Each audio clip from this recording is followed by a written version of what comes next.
Hey guys, it's 5 here with episode number 36 of the Palace Career Mode on FIFA 23.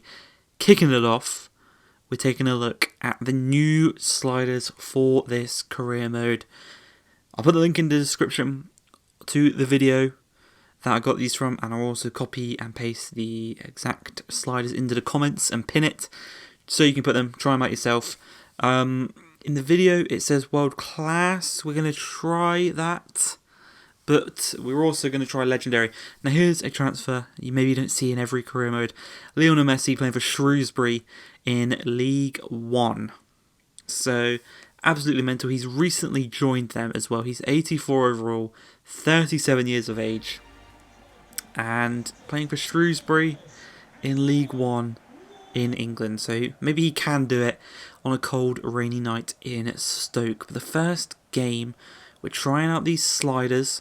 We're trying out, obviously, on the different difficulties. And I will say, they make it a little bit more difficult. They do make it a little bit more difficult.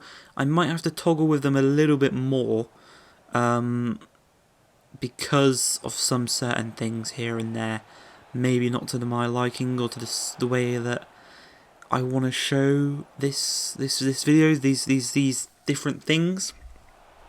And basically they make it more difficult, but I think we can make it maybe a bit more realistic, maybe a bit more not it's difficult to explain, but don't worry boys, I've got it on lock. But we're coming into this one against Wolves. We went to top of the table in the previous episode by defeating Liverpool and Chelsea. So we're currently still 1 point at the top of the table, ahead of Liverpool, past the halfway mark now. So it's all now to play for. Final 19 games of this season, and we can't afford to slip up against teams like Wolves. And 73 minutes in, Doku makes it 1-0 with their first major chance of the game. He puts Wolves 1-0 to the good, and it's not what we need. But from kickoff, Martial plays the ball to Hudson-Odoi, our player of the season so far this season. Callum Hudson-Odoi makes it 1-1 and drives us back into this game from kickoff.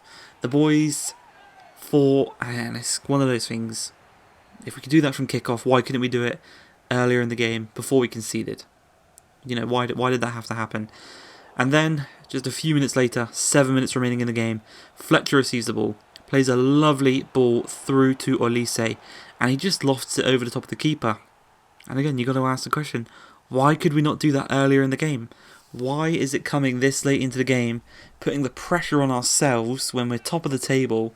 We don't want this needless pressure against these teams that we should be beating with the quality that we've got. Even though we're away from home, we should be beating Wolves and all these kind of mid-table teams. And in the 92nd minute, or 93rd minute should I say, we're saved again. There's a real chance there for them to make it 2-2 from the corner. They do make it 2-2. They make it 2-2. And it's Gonzalez, the winger, rises the highest at that near post, beats Dean Henderson in goal, and the final kick of the ball, the final touch, not even a kick, the final touch of the ball for Wolves is a goal to get them back on level terms in the dying breath of the game. And maybe these new sliders are working, because it was 2-2 against Wolves after battering Liverpool, after battering Chelsea, and now we've got a big test up against City. Even bigger than both those games in the previous episode. Obviously, one of the few teams we've lost to in the league this season is City. On opening day, we lost 4-2. So we want to get our revenge, and early doors Eze has the chance to do exactly that. But he puts the ball just wide of the post, and we will take confidence from that. Early doors, we took advantage of their defence, and again, I think we are on level with these types of teams now in this career mode, especially with finishes like that, and the fact they don't have Edison in goal. They have Ortega in goal, who is old. He's probably decreased in the rating quite a lot, so I'm pretty thankful about that. And it does help us with chances like that. Their defence is brilliant. Upamecano, Diaz, Cancelo they've got Rodri in front of that. They still have a world-class team, but their goalkeeper, we can get at him.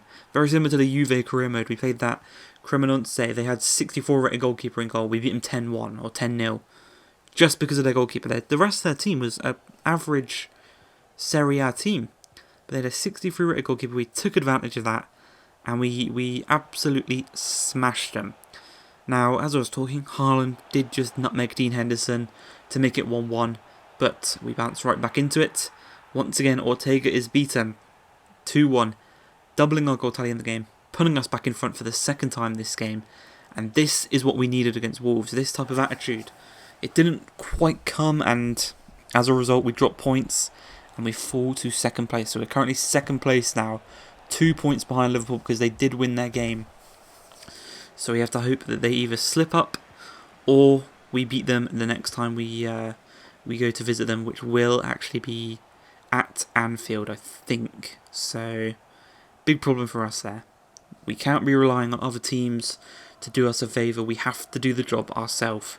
And with Fletcher charging down the right-hand side, skips past Cancelo not once but twice, plays inside to Eze. Eze finds Hudson-Odoi, and it's that man again, the player of the season for season number 3 at Palace. Makes it 3-1. And this is what I was talking about with the sliders. Maybe I need to make it a bit more difficult. Maybe I need to make their goalkeeper maybe slightly better or our finishing slightly worse. Everything else, though, felt really nice. The passing was nicer. The dribbling, it was okay. It felt smooth. And it felt more realistic, basically. And they were realistic sliders that I decided to use. So there is a chance we will continue with these ones with some slight modifications here or there. Because in the 60th minute, Eze just mugged off 2 defenders there with a kind of outside the boot, scooped inside. Great strike, but it was easily saved by Ortega, who rolled it straight into the path of Elise and is chipped and mugged off, basically. Absolutely mugged off. 4-1, Elise on fine form. Hudson-Odoi on fine form. Eze on fine form. The whole midfield is pretty much doing their job. Running miles every game. Pulling in tackles, pulling in those incredible balls in behind. The only position where maybe we could do with a slight upgrade is striker. Actually, it's pretty mental. Xavi Simons comes on most games as a false 9 to replace Martial, who's not scoring as freely as maybe he was last season. So maybe we're up for a replacement there in January, or maybe we play the false 9. You know, we get the real passing, tiki-taka type football win with Xavi Simons in that false 9 position. We're coming to the FA Cup. We've already been knocked out of the Carabao. We're here against Arsenal in the FA Cup. Obviously the finalists in the previous season lost to Liverpool 4-2, I think it was, in that one as well. Coming into this one though, the new sliders, a rotated team. I wasn't confident. We saved the first penalty.